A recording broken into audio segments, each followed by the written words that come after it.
Fairly recently, Square Enix and Sony hosted a stage show for Final Fantasy VII Remake at the Tokyo Game Show. In this, they had shown off a slight more of the bombing run, gave a very extensive look at the apps fight, our first look at how summons work, classic difficulty, and, the most important, the returning squatting minigame. In today's video, I want to go over as much as I could find from the stage show and the related tweets that were put out on Twitter after this. Side note, apologies this video took so long, but I just recently gotten over a small sickness, but now I'm back. With that said, let's get rolling, soldiers. So the first thing we see is producer Yoshinori Kitase coming out on the stage with a Buster Sword, Miyamoto style. Ah yes, can I have that? I'll pay, I swear. After a bit of talking on stage, we get our first bit of gameplay, and it's brand new gameplay at that. The demo we see here does seem to be a slightly more finished build than the demo on the show floor, noting the new area and the quest marker at the top of the screen. Two things that aren't found in the show floors of demos we've seen so far. With that said, we get our first bit of action. We've seen a small glimpse of this area before back at E3, and now we get to see it in action. As Kitase puts it, you're in a sort of sweeper facility and you're fighting one of the sweeper enemies from the original. Can I just say real quick that I really love the sweeper design pretty much being the exact same as the original? It's such a nice attention to detail that I really love, and that makes me appreciate a remake even more than I already have. During this fight, Cloud uses the fire spell against the sweeper, showing that in its stagger bar, we get a line of text that reads, Heat, pretty easily spelling out for us the sweeper's weakness is the fire spell. This puts it in its staggered state, and unleashes a burst, increasing the damage by an obscene amount. After a fairly long battle, the sweeper is defeated, and Cloud, Barret, and Jessie head down even further into the reactor, and we end up where the show floor demo starts, but with a few differences. For example, in the show floor demo, Jessie stays at the top and delivers a flirty line to Cloud, while you and Barret head down further and fight 3 soldiers in a long and narrow area. This area, however, is completely cut out. The line of dialogue with Jessie is still there, but she heads down further and you end up fighting the monodrove enemies. A small but interesting exclusion nonetheless. With that said, Cloud and Barret head down to the bottom floor and we get our first look at the menu for the game, featuring new renders of both Cloud and Barret, as well as multiple options. Battle settings, enemy report, magic, items, status, a save and load option, and system. When Kitase goes into the system settings though, we see 2 major things of note. For one thing, DLC is listed at the bottom of the screen.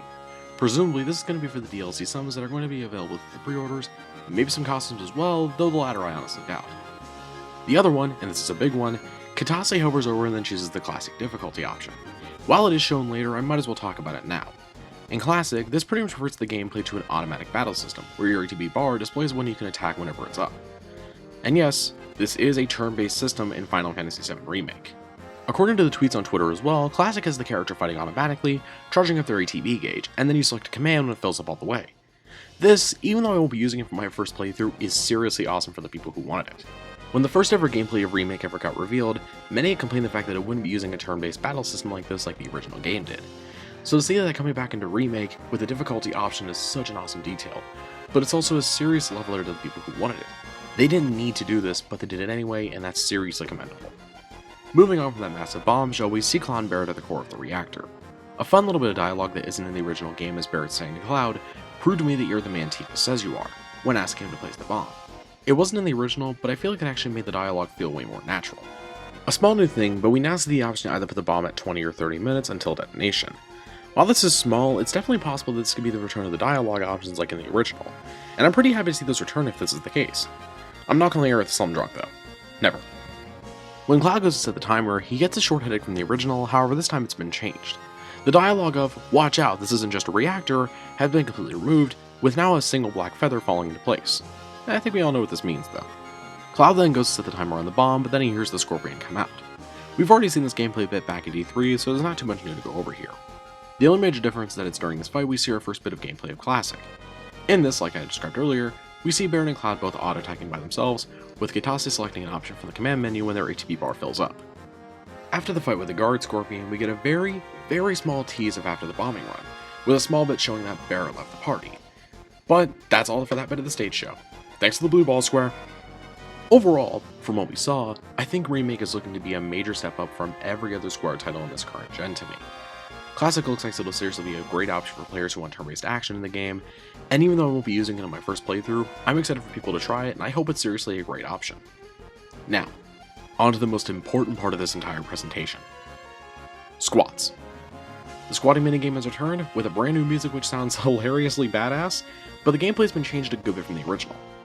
There's not really too much in here in this, aside from Cloud's gonna have a great ass by the time I'm done doing this a million times, and the gameplay seems to be sort of a rhythm-based style this time around.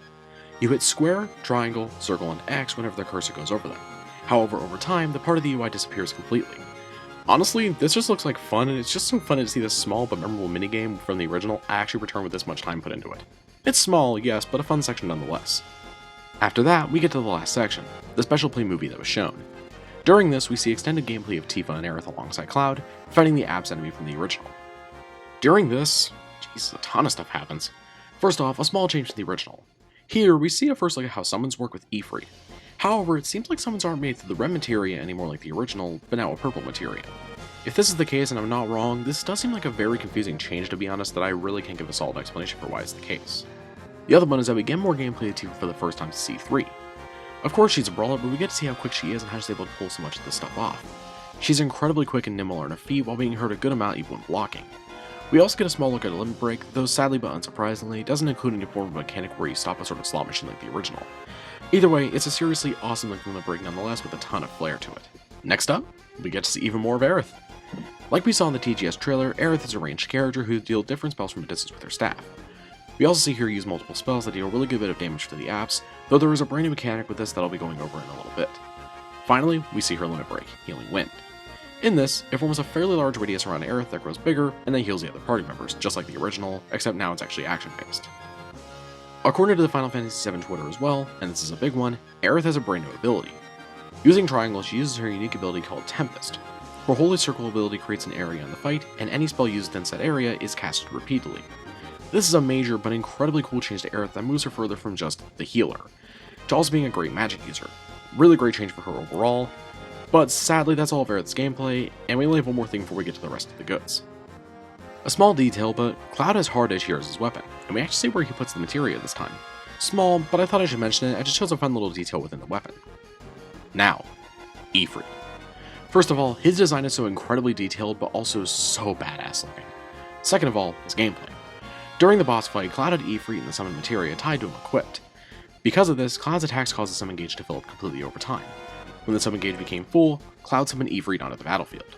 The summons are usually controlled by the AI, however we did see Cloud use some of his ATB charge to have Ifrit use some unique abilities, called Flame Burst and Crimson Dive. Ifrit remained on the battlefield until summon gauge completed, and thus Ifrit let out his ultimate attack, Hellfire. According to the Final Fantasy VII Twitter, each character is able to equip one summon materia each, and he can choose just every summon to equip depending on the battlefield and enemy. The summons this seem to work a lot like Kingdom Hearts, which is awesome for me to hear personally. Visually too, this summon was incredible to watch. A fun little detail too is that whenever the apps enemy got caught on fire from Ifrit, he got so burnt that he jumped into the sewage water. After a bit more talk about pre-orders and the bonuses, that's it for the stage presentation and TGS of the Final Fantasy VII Remake. Overall, from the trailers and the stage show, my hype for a remake has soared through the damn roof. The summons look great, the gameplay looks incredibly fun and inventive, especially with the new classic difficulty, and there's so much more to talk about. 2020 is seriously going to be a great year for gaming, especially the part of it with games like Persona 5 Royal, Final Fantasy VII Remake, and hopefully Xenoblade Chronicles Definitive Edition. If I had to assume the next bit of news for Remake, it'll probably be either Jump Festa or this year's Game Awards, or possibly even another State of Play if one of those end up happening again before the end of the year. Trust me, I'll be sure to keep you guys posted. That said, that's all the time I have for you guys today. Thank you all very much for watching. I'll see you guys back here with some more news on different JRPGs. Have a great night, soldiers. Take care. Signing off.